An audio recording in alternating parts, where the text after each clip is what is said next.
मुख्यमंत्री भुजनलाल शर्मा का जोधपुर आहोर दौरा है।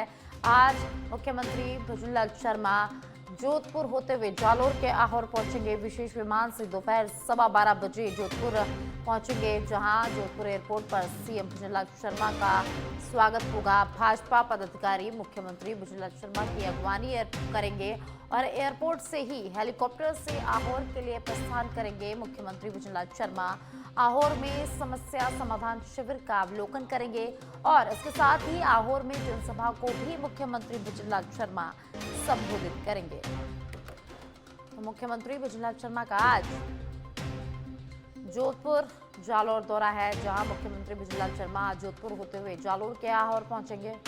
और ज्यादा जानकारी के लिए सहयोगी छगन मेरे साथ जुड़ चुके हैं। छगन, आज मुख्यमंत्री भुजनलाल शर्मा का आहोर आने का कार्यक्रम है, वे आहोर में पहुंचेंगे जहां समस्या शिविर का अवलोकन करेंगे। क्या कुछ अधिक जानकारी है, किस तरह की तैयारियां मुख्यमंत्री भुजनलाल शर्मा के दौरे को लेकर आहोर में हो रही है? बिल्कुल साक्षी, बता दूं कि आज मुख्यमंत्री भुजनलाल शर्मा का लगभग 12 बजे आने का कार्यक्रम है और जोधपुर से हेलीकॉप्टर द्वारा आहोर राजकीय उच्च माध्यमिक विद्यालय के खेल मैदान में हेलीपैड बनाया हुआ है, जहां हेलीपैड का जो लैंडिंग होगी उसके बाद 1 बजे कार्यक्रम है, जिसमें जो ग्रामीण, शहरी और समस्या समाधान शिविर का जो आयोजन होगा उसमें उसका अवलोकन करेंगे और उसके पश्चात जो जनसभा स्थल बनाया हुआ है जहां जनता को संबोधित करेंगे। जी साक्षी। जी, बहुत बहुत शुक्रिया छगन इस तमाम जानकारी के लिए।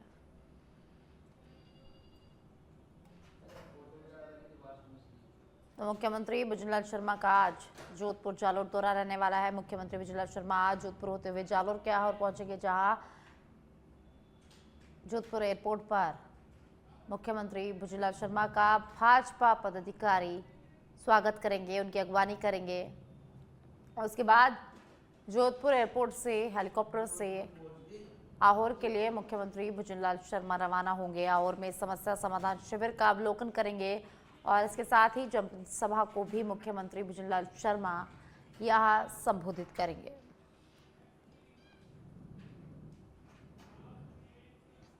जयपुर से खबर है, जहां एसआईआर को लेकर कार्यशाला, आज भाजपा प्रदेश कार्यशाला में एसआईआर पर कार्यशाला होगी। बुधवार दोपहर 3 बजे एसआईआर पर बीजेपी कार्यालय में कार्यशाला रखी गई है। एसआईआर कार्यशाला में भाजपा के राष्ट्रीय मंत्री ओपी धनखड़, मुख्यमंत्री भुजनलाल शर्मा, प्रदेश अध्यक्ष मदन राठौड़ मौजूद रहेंगे। एसआईआर अभियान को अधिक सशक्त, संगठित, जन सरोकारों से जोड़ने पर इस कार्यशाला में विशेष जोर दिया जाएगा। यह कार्यशाला संगठनात्मक दृष्टि से अत्यंत महत्वपूर्ण है, जिसमें एसआईआर अभियान की आगामी रूपरेखा, कार्य योजना पर विस्तार से चर्चा की जाएगी। कार्यशाला में प्रदेश के समस्त पदाधिकारी, एसआईआर अभियान के प्रभारी, सह प्रभारी और अभियान को लेकर अपेक्षित पदाधिकारी मौजूद रहेंगे। कार्यशाला का उद्देश्य संगठन में विभिन्न स्तरों पर एसआईआर अभियान की भूमिका को स्पष्ट करना है। तो आज एसआईआर पर कार्यशाला होगी। जयपुर बीजेपी कार्यालय में एसआईआर पर कार्यशाला होगी। मुख्यमंत्री भुजनलाल शर्मा इस कार्यशाला में मौजूद रहेंगे। इसी के साथ बीजेपी प्रदेश अध्यक्ष मदन राठौड़ भी इस कार्यक्रम में मौजूद रहेंगे।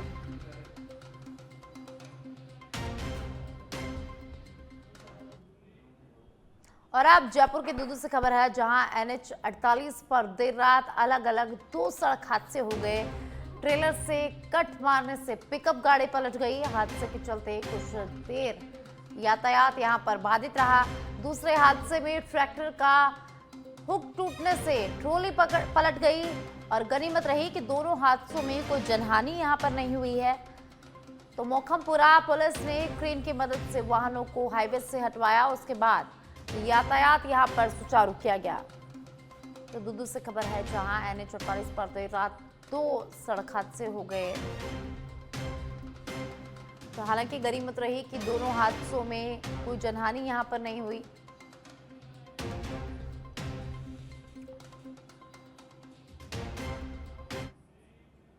प्रदेश में आज घने कोहरे का अलर्ट जारी। वेस्टर्न डिस्टर्बेंस खत्म होने से सर्दी उतरी, हवाओं से बढ़ाई ठंड। बीकानेर संभाग में कोहरे से आवाजाही यहां पर प्रभावित हुई है। श्रीगंगानगर में कल 20.3 डिग्री तापमान के साथ सीजन का सबसे ठंडा दिन रहा। फतेहपुर में 4 डिग्री सेल्सियस तापमान के साथ कल सबसे सर्द रात रही। शेखावाटी सहित दूसरे इलाकों में रात की सर्दी में बढ़ोतरी दर्ज की गई है। श्रीगंगानगर, बीकानेर, हनुमानगढ़ में आज घने कोहरे का येलो अलर्ट जारी किया गया है, तो वहीं 19 से 22 दिसंबर तक नया डिस्टर्बेंस सक्रिय होगा।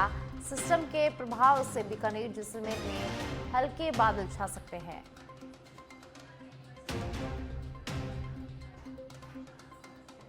उत्तर प्रदेश में आज घने कोहरे का अलर्ट, तो वहीं 19 से 22 दिसंबर तक नया वेस्टर्न डिस्टर्बेंस जो है वो सक्रिय होगा और सिस्टम के प्रभाव से बीकानेर, जैसलमेर में हल्के बादल छा सकते हैं।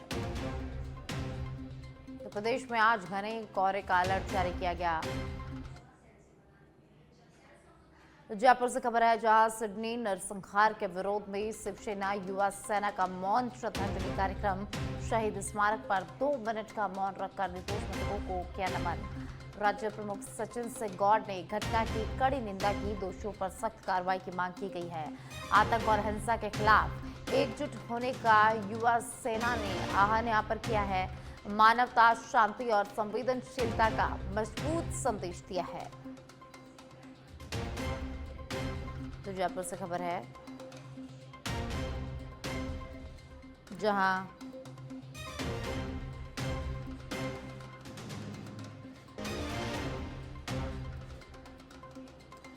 तो मानवता, शांति और संवेदनशीलता का संदेश दिया है। जयपुर से खबर, सिडनी नरसंहार के विरोध में शिवसेना युवा सेना का मौन श्रद्धांजलि कार्यक्रम, 2 मिनट का मौन रखकर निर्दोष मृतकों को नमन किया गया है। भरतपुर के होनहार क्रिकेटर कार्तिक शर्मा ने आईपीएल ऑक्शन में इतिहास रच दिया है। चेन्नई सुपर किंग्स ने उन्हें 14 करोड़ 20 लाख रुपए में खरीदकर अपनी टीम में शामिल किया है, जिसके बाद भरतपुर में खुशी की लहर दौड़ पड़ी है। लक्ष्मण मंदिर चौराहे पर जिला क्रिकेट संघ के पदाधिकारियों ने आतिशबाजी कर मिठाइयां बांटी और कार्तिक और उनके पिता मनोज शर्मा को वीडियो कॉल कर बधाई दी। जिला क्रिकेट संघ सचिव शत्रुघ्न तिवारी ने बताया कि कार्तिक एक साधारण और आर्थिक रूप से कमजोर परिवार से है। उनके पिता मनोज शर्मा ट्यूशन पढ़ाकर और माता आशा सहयोगिनी रहते हुए बेटे को आगे बढ़ाती रही। कार्तिक ने अंडर 14, 16, 19 सीनियर रणजी क्रिकेट खेलते हुए आईपीएल तक का सफर तय किया है। कभी क्रिकेट के लिए पिता को दुकानें बेचनी पड़ी और कर्ज झेलना पड़ा, लेकिन आज वही संघर्ष सफलता में बदल गया है। कार्तिक की खास पहचान उनकी लंबी लंबी छक्के मारने की क्षमता है, जिसने उन्हें आईपीएल का चमचमाता सितारा बना दिया है। तो भरतपुर से खबर है, जहां भरतपुर के एक खेल प्लेयर को आईपीएल में चुना गया है। भरतपुर के लाल कार्तिक शर्मा, तूने कर दिया कमाल। एक गरीब परिवार के बच्चे ने आज ऐसा करके दिखाया है, जिससे सैकड़ों युवा प्रतिभा को एक सुनहरा अवसर मिलेगा। एक गरीब ट्यूशन पढ़ाने वाले और माँ आंगनबाड़ी की सहयोगी बेटा कार्तिक शर्मा आज आईपीएल में 14 करोड़ 20 लाख में चेन्नई की टीम खरीदा। ये बड़े गर्व की बात है। एक छोटे से बच्चे को हमने क्रिकेट ट्रेनिंग शुरू करी और आज वो आईपीएल में 14 करोड़ 20 लाख, ये बड़ी गर्व की बात है भरतपुर जिला क्रिकेट संघ के लिए।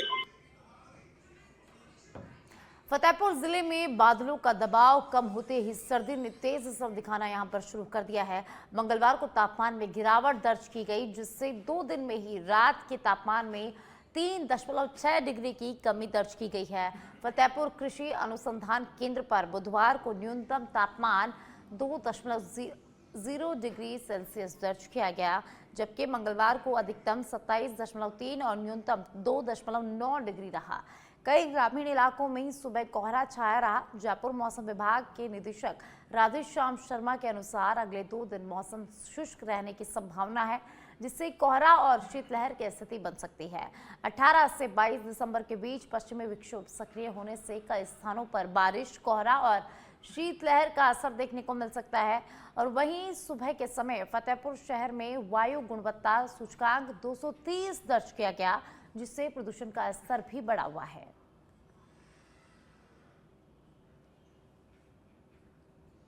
तो फतेहपुर से खबर है, जहां रात का तापमान 1.5 डिग्री से गिरकर 2.0 डिग्री दर्ज किया गया। 18 से 22 दिसंबर तक शीतलहर का अलर्ट यहां पर जारी किया गया है।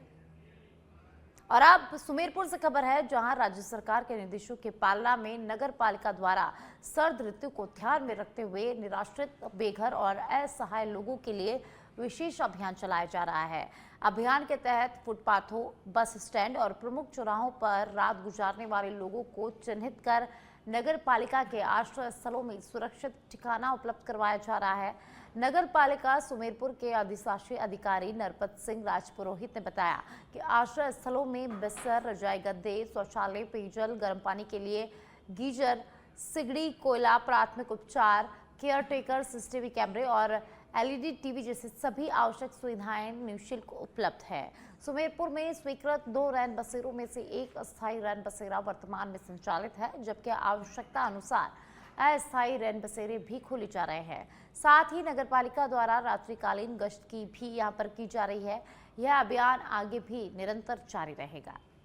जयपुर से खबर है, जहां जयपुर राजस्थान विश्वविद्यालय से खबर सामने आ रही है। सिंडिकेट बैठक में आधे अधूरे रोस्टर रजिस्टर को पारित करने की तैयारी, ओबीसी, एससी, एसटी और एमबीसी वर्गों के आरक्षण समाप्त करने का आरोप, आरक्षण बचाने के लिए आज कुलपति सचिवालय पर विरोध प्रदर्शन। तो राजस्थान विश्वविद्यालय से खबर है, जहां ओबीसी, एससी, एसटी और एमबीसी वर्गों के आरक्षण समाप्त करने का आरोप है।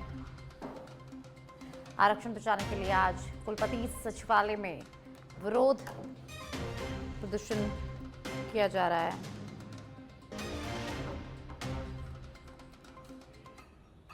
और आप झुंझुनू से खबर है, जहां झुंझुनू जिले के गुड़ागोड़जी क्षेत्र के खेदड़ों की ढाणी निवासी युवा क्रिकेटर मुकुल चौधरी इस बार इंडियन प्रीमियर लीग में खेलते नजर आएंगे। मंगलवार को हुए आईपीएल मिनी ऑक्शन में लखनऊ सुपर जॉयंट्स ने मुकुल को 2 करोड़ 60 लाख रुपए में खरीदा है, जबकि उनकी बेस प्राइस 30 लाख रुपए थी। विकेट कीपर बल्लेबाज मुकुल ने हाल ही में सैयद मुश्ताक अली ट्रॉफी घरेलू टी20 में शानदार प्रदर्शन करते हुए 26 गेंदों पर ताबड़तोड़ 62 रन जोड़े थे, और जिससे उनका नाम चर्चाओं में आ गया। मुकुल के पिता दिलीप चौधरी होटल व्यवसाय से जुड़े हुए हैं, जिन्होंने बेटे के क्रिकेट का सपना पूरा करने के लिए हर संभव सहयोग किया है। 2016 में क्रिकेट शिक्षण शुरू करने वाले मुकुल ने जयपुर में अभ्यास कर रणजी और अंडर 23 स्तर पर दम दिखाया है। आईपीएल में चयन की खबर के बाद झुंझुनू सहित गुड़ा बावनी क्षेत्र में खुशी और गर्व का माहौल है।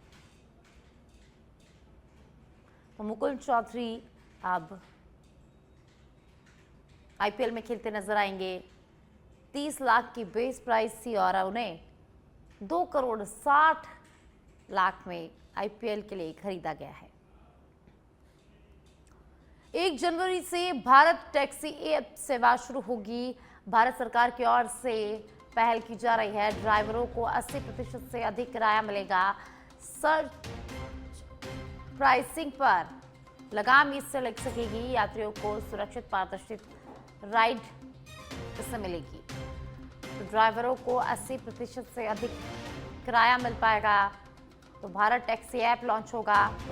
सर्च प्राइसिंग पर इससे लगाम लग सकेगी और यात्रियों को सुरक्षित और पारदर्शी राइड इस ऐप के बाद मिलने वाली है। तो 1 जनवरी से भारत टैक्सी ऐप सेवा शुरू होने वाली है। कपासन क्षेत्र में सर्दी ने अपना असर दिखाना शुरू कर दिया है। शनि महाराज क्षेत्र सहित आसपास के इलाकों में बुधवार सुबह घना कोहरा छाया रहा, जिससे सड़कों पर विजिबिलिटी काफी कम हो गई और आमजन और वाहन चालकों को भारी परेशानी का सामना यहां पर करना पड़ा है। कोहरे के चलते वाहन चालकों को हेडलाइट जलाकर धीमी गति से वाहन चलाने पड़े। वहीं यातायात भी इस कोहरे की वजह से प्रभावित नजर आया। ठंड बढ़ने से तापमान में गिरावट दर्ज की गई, जिससे लोग सुबह शाम अलाव तापते नजर आए। हालांकि मौसम में आई इस ठंडक से किसानों के चेहरे पर खुशी की लहर है। कृषि विशेषज्ञों के अनुसार तापमान गिरने से गेहूं, सरसों और अफीम की फसलों को लाभ मिलने की संभावना है। तो कपासन से खबर है, जहां सुबह घने कोहरे से यहां पर विजिबिलिटी कम रही और आमजन और वाहन चालकों को इससे परेशानी का सामना करना पड़ा है। टोंक से खबर है, जहां घने कोहरे के आगोश में टोंक आज सुबह से ही कोहरे का असर तेज रहा है। रबी फसलों को में कोहरे से फायदा होगा। बढ़ते कोहरे से हाईवे पर वाहनों की रफ्तार धीमी नजर आई। कोहरे के कारण सर्दी बढ़ने के आसार भी यहां पर है। तो टोंक से खबर है, जहां टोंक घने कोहरे के आगोश में नजर आया। आज सुबह से ही कोहरे का असर यहां पर देखने को मिला है। कोहरे के बाद ठंड बढ़ने की आशंका भी यहां पर है और कोहरे के कारण आमजन और वाहन चालकों को यहां पर परेशानी का सामना करना पड़ा। वाहन हेडलाइट जलाकर वाहन चालक नजर आए और इसी के साथ धीमी गति में वाहन चलते यहां पर नजर आए हैं। तो कोहरे के कारण विजिबिलिटी यहां पर काफी कम रही, जिससे वाहन चालकों को परेशानी का सामना करना पड़ा है। वहीं घना कोहरा रबी की फसलों के लिए काफी लाभदायक माना जाता है, जिससे किसानों में खुशी की लहर है। फतेहपुर में नवलगढ़ पुलिया के पास मंगलवार शाम एक सुपरफास्ट ट्रेन की चपेट में आने से 2 लोग हादसे का शिकार हो गए। इस हादसे में एक व्यक्ति की मौके पर ही मौत हो गई, जबकि दूसरा गंभीर रूप से घायल हो गया है। घायल को पहले फतेहपुर के धानुका अस्पताल लाया गया, जहां से हालत गंभीर होने पर सीकर उसे रेफर कर दिया गया। घायल की पहचान देवास निवासी मुन्ने खां के रूप में हुई है। मृतक की पहचान अब तक नहीं हो पाई है। इसके बाद ट्रेन मौके पर ही रुक गई। वहीं सूचना मिलते ही जीआरपी और कोतवाली पुलिस मौके पर पहुंची है और जांच शुरू कर दी गई है। जानकारी के अनुसार प्रयागराज से बीकानेर जा रही ट्रेन करीब 3.5 घंटे देरी से चल रही थी। माना जा रहा है कि ट्रेन के असामान्य समय पर आने के कारण दोनों व्यक्ति पटरी पर चल रहे थे और तभी यह हादसा हो गया।